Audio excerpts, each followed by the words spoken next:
Zondervan presents Thunder of Heaven, a Joshua Jordan novel, Book 2 in the End series, by Tim LaHaye and Craig Parshall. Read by Stefan Rudnicki.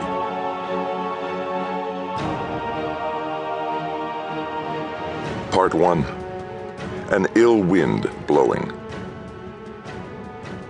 We can absorb a terrorist attack.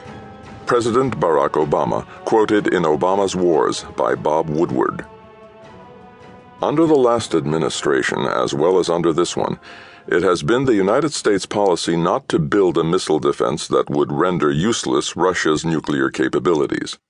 Testimony of the Secretary of Defense before the Senate Foreign Relations Committee, July 2010.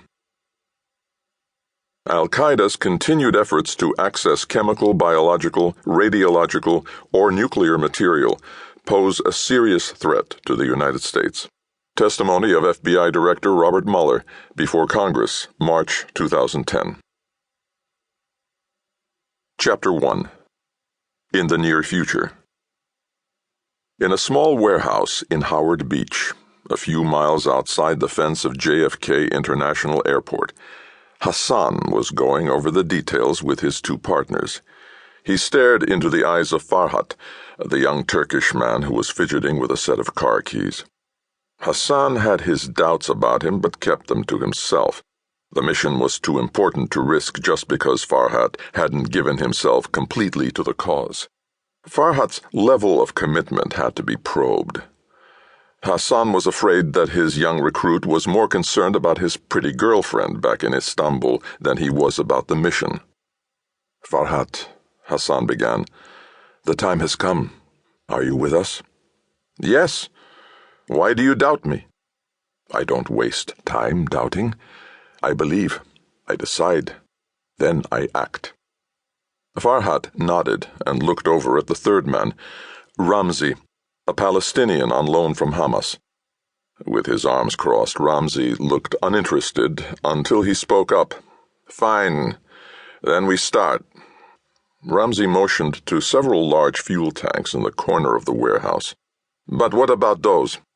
Hassan smiled and said, "Don't smoke." He held a sat phone, the newest generation of digitally encrypted satellite cell phones. He clicked it on and waited until a woman inside the terminal answered. "Talk to me," said Hassan. "National Airlines Flight 433 to Denver is boarded, waiting on the tarmac.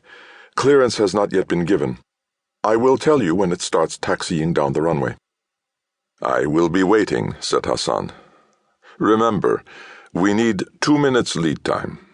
The woman said, "I will make you proud."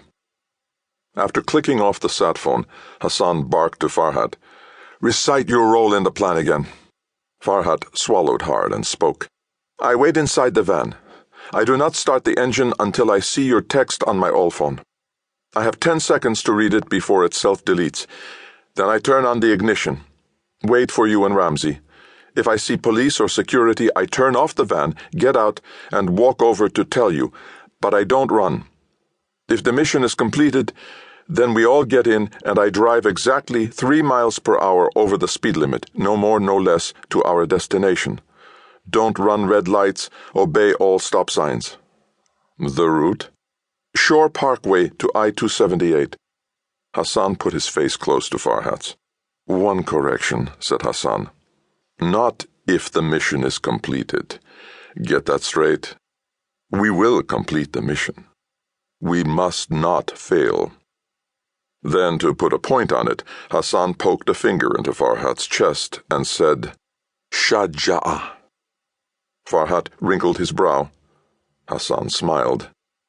His one-word mandate to Farhat to have courage was meant as a warning. "Allah Akbar!" Hassan yelled out. Now they would wait, but not for long. Deborah Jordan settled into seat 14A.